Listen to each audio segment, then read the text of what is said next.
We're going to continue our study of how to make our narrative writing better, how to improve it. And so we're going to talk today about adding dialogue to our narrative writing and then balancing that dialogue with action so that it continues to move along the story. So when we talk about elaborating with dialogue, writers, when they do this, they look back at their stories and think about ways to improve them. And one way they can do this is by asking themselves which part should they really zoom in and stretch out because it's important. So this is called elaboration, and this is what we've been trying to do, where we stretch out some of the important parts. One way to elaborate is to add dialogue. So not just any conversation should be included, but dialogue that helps move the story along, that helps move the story forward. If your discussion, you hit pause in your story and have that discussion and nothing really moves forward, then it's not dialogue that will help your story. You want something to continue to be happening, but instead of you giving details as a writer, the words being stated in the dialogue is what's going to tell the story. So imagine that I want my reader to know that I was afraid or excited or angry or whatever your story, the emotions are at the time. Instead of telling the audience that something happened, I'm going to show them with a conversation between somebody and myself, whoever the characters are. And so when we talk about this, we are going to, instead of telling, we're going to show. Show, don't tell. And so dialogue, remember, isn't just, hi, how are you doing? Oh, I'm fine. Good to see you. You're only going to write the talking parts that help tell your story. It's not the whole conversation. It's the most important parts of the conversation. So here's an example. We want to avoid conversations where people say, okay, who cares? Why was that even in there? What did that tell us? So look at this beginning part. It says, hi, I said. Hi, he said. How are you? I asked. Fine, how are you? He replied. Even though that might be in real life what was said and what happened, that doesn't help us, okay?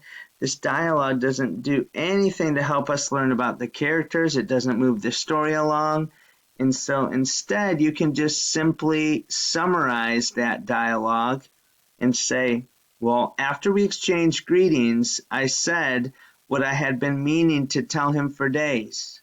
Mike, I blurted out, I can't stand the way that you pick on me all the time. I had no idea, Mike said quietly. Why did you wait so long to tell me? I would have stopped a long time ago. So you can see here, it says after we exchange greetings. The greetings up here, we didn't use in our dialogue. It's not important. So we said hello to each other. And then the important part here is the conversation of describing the feelings so that the other character knows. And they have this moment that is really the heart of the story, not the, hey, how's it going? Good to see you. That part can be skipped and really get to the most important part. And so as you use dialogue in your writing, I want us to think a little bit about how to punctuate this. Hopefully you notice this in your own reading when you're reading stories and books, but you're going to place quotation marks over the words being spoken. Whatever is being said, those quotation marks are at the beginning of that and at the end of that. Okay?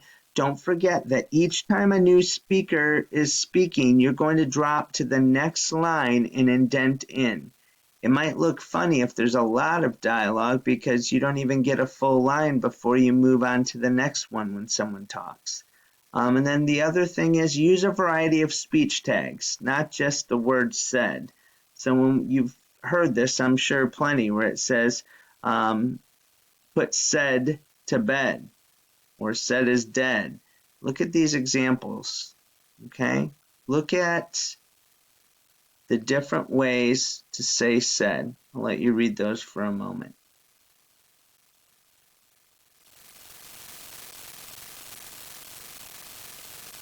Okay, so as you scroll down those, there's tons of lists. I know you've seen them before, but it really is important that you do not keep saying, he said this, then I said this, said. It gets very repetitive. And as a young writer in elementary school, that's one of the most common problems that students have when they give a conversation. And so that's why so often you'll have lists that teachers will give you of different ways you can say this and what you can do.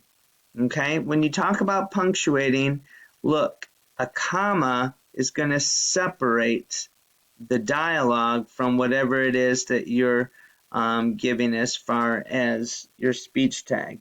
She said, comma, and then you have the words being said. It's like a beginning of a sentence. You capitalize that first letter in the dialogue. Let's go to town. That's a sentence, so you capitalize the L. Even though you have a comma right here, not a period, you still capitalize this because it's the first word being said. The end punctuation is given here. It's the end of the sentence. Let's go to town. And then you put the quotation marks. So you can see the punctuation goes inside the quotation marks. She said, comma, quotation mark, capital L. Let's go to town. Period, quotation marks. And so we need to pay attention to how we are punctuating our dialogue. We expect you in 5th grade to be able to get these right. You could put the speech tag at the end. This is my wagon, he said. Notice once again the sentence, this is my wagon. You have a capital T, of course, because it's the beginning of the sentence. So it's easy when it's up front here. Put your quotation marks. The first word being said is this. The last word being said is wagon. And so you put the comma in here, comma, he said. Now let's look at this example. You have the sentence, I think that we're being followed. But it could be broken up. When you have this in the middle, you can break up that tag so that it tells who is speaking. But it's still the sentence here. I think that we are being followed. So you'd say, I think, comma, she whispered, comma, quotation mark, that we are being followed.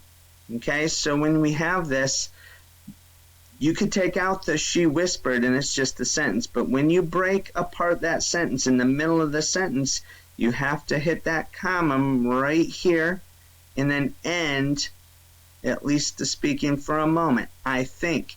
She didn't use the word she whispered when she's talking. I think she whispered that the words she whispered are not being stated here. So you have the quotation marks around I and think, and then quotation marks around that and followed. The she whispered is inserted in the middle. So you do comma, she whispered, comma, and then add the rest to your quote. Okay? Now the first letter of that second dialogue part is lowercase. It's just like it's the full sentence. I think that we're being followed. You would never put the capital T there if it's in the middle of the sentence. So you'd still keep it that way. Okay? Just very quickly, let me show you, and hopefully in your books you see this, that every time someone new speaks in dialogue, you go to the next line and you indent, you move in. You can hit tab or do 5 spaces or put 1 or 2 fingers and move it in when you're indenting, if you're writing on paper. But if you look here, what a gorgeous day it is, shouted Mason as he gazed lovingly at his view of the Grand Canyon. I disagree, said Allie irritably. It's a terrible day. What's up with you and your relentless positive attitude? It's cut off there. Stop it, both of you, cautioned Leo. So you can see here, shouted Mason. Mason is saying this. And then I disagree, said Allie. So you have Mason speaking, then Allie speaking, then Leo speaking. And every time someone new speaks, you go to the next line, indent, and move in. So there's space right here that you don't use. That's okay. A lot of students put the I disagree right here. No. Even though There's lots of space left. You stop where you're at, move on, and it's a new paragraph. It really is. You're like, how could that be a paragraph? It's only like, if you look down here, 4 words. Is that a paragraph? Well, someone new speaks, so you move in. Now you can see here, you can also indent for the narration, for the story part. So you have somebody say something. Stop it, both of you, cautioned Leo. I'm sick and tired of your bickering. It's bringing me down, down, down. And then new paragraph. And nobody's talking here. This is the author writing. Allie and Mason looked at Leo, then at each other. Deep regret was evident in all 4 of their eyes. Okay, so that's back to the story. But now someone's speaking again. So move on, indent. We're sorry, Allie offered. I'm sort of sorry, Mason said, but Allie started it. I didn't, exclaimed Allie, lunging at Mason. And so you see here, Allie speaks, then Mason, then Allie again, and each time you're moving in and indenting.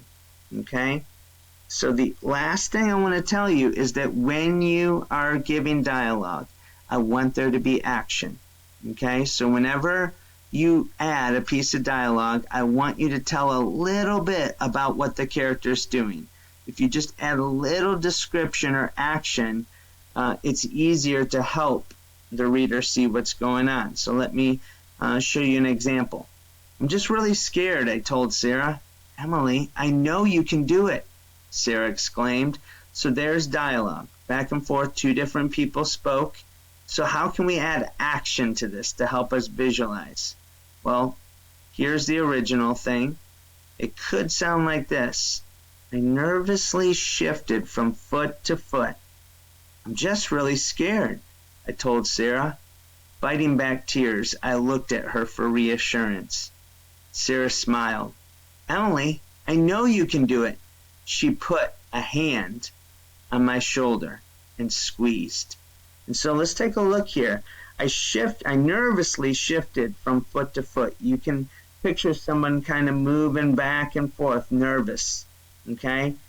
Then later on, fighting back tears. You could visualize someone's face trying not to cry. Okay? I looked at her for reassurance. And then Sarah smiling. Once again, you can see as they're speaking. Okay? Sarah smiled and said, Emily, you can do it. You feel the warmth of Sarah and the friendliness just by saying Sarah smiled.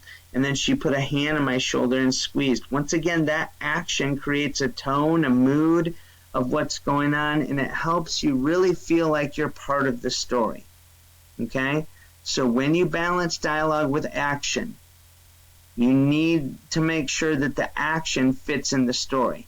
So one way to do that is to focus on the emotions of the character. How are they feeling? That'll help you. And so here's an example. I can't believe she's gone, I whispered as a tear rolled down my cheek. Okay?